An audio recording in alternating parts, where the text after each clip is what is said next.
Justement, le chef de l'État, je le disais, en titre était sur un site maraîcher de plus de 3 hectares hier à Zongo, dans la commune rurale de Lumbila, et exploité exclusivement par des femmes. Le travail de ces braves dames a émerveillé le capitaine Ibrahim Traoré qui s'engage à les accompagner depuis ce site. Dans le plateau central, le président du Faso loue la bravoure de la femme productrice agricole et invite les femmes burkinabè à s'inspirer de ce modèle de développement endogène.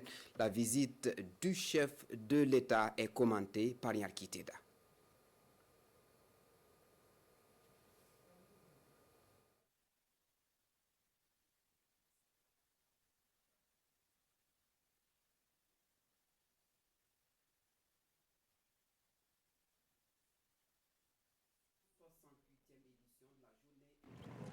La coopérative féminine des Zongo dans la commune de Lumbila, région du plateau central, reçoit un visiteur de taille. Le chef de l'État en personne rejoint ces femmes qui, depuis leur base, s'émancipent à travers la production maraîchère. Elles produisent sur ce site de 3,6 hectares 10 tonnes de haricots verts, 15 tonnes d'aubergines et 60 tonnes d'oignons. Ces 60 femmes sont des battantes et doivent inspirer d'autres.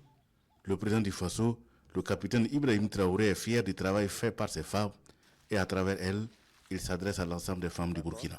Pour nous, tous les jours, c'est le jour de la femme. Ce n'est pas le 8 mars seulement. Tous les jours, ce sont les jours de la femme. Et le 8 mars, c'est la célébration, comme on dit, de la journée internationale de la femme. Nous pensons qu'il faut plus le célébrer dans le sens de l'émancipation de la femme. Et qui dit émancipation de la femme, il s'agit donc de permettre aux femmes d'être autonomes. L'entrepreneuriat agricole est aujourd'hui un domaine que nous encourageons fortement. Et aussi la transformation. Et qui mieux que les femmes pour pouvoir faire cet entrepreneuriat et aider à transformer à l'échelle locale tout ce que nous produisons. Et je pense qu'à travers leur émancipation, les familles vont mieux se porter et le pays va mieux se porter. Donc le message à l'endroit de toutes les femmes, c'est les encourager à continuer à se battre.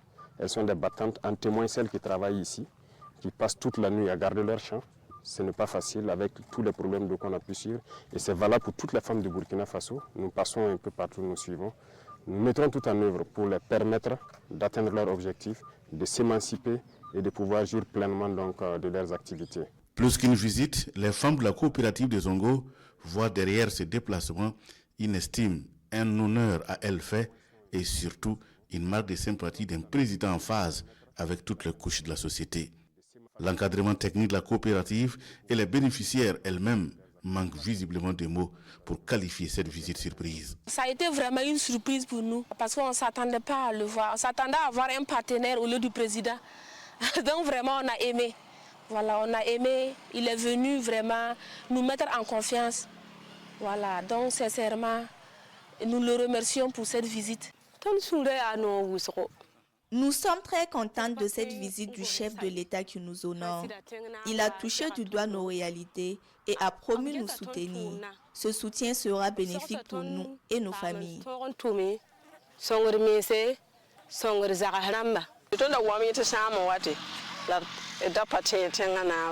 Nous sommes agréablement surprises de la visite du chef de l'État. Il s'est dit satisfait des efforts que nous fournissons et nous a invités à plus d'engagement. Nos préoccupations concernent l'eau, les intrants, les grilles de protection. Il promet nous soutenir. Avant de prendre congé d'elle, le président promet solutionner les problèmes auxquels elles font face, la clôture du site, l'eau et les intrants.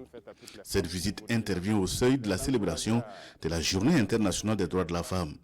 Une visite pour encourager ces femmes et par elles, toutes les femmes du Burkina Faso. Pour le président du Faso, les femmes du Burkina sont des braves dames sur qui repose l'espoir et l'avenir du pays. En tout cas, félicitations à travers vous. Nous, on veut souhaiter bonne fête à toutes les femmes du Burkina, les encourager à se mettre dans l'agriculture, l'élevage, la transformation. C'est vous qui pouvez faire ça et nous sauver.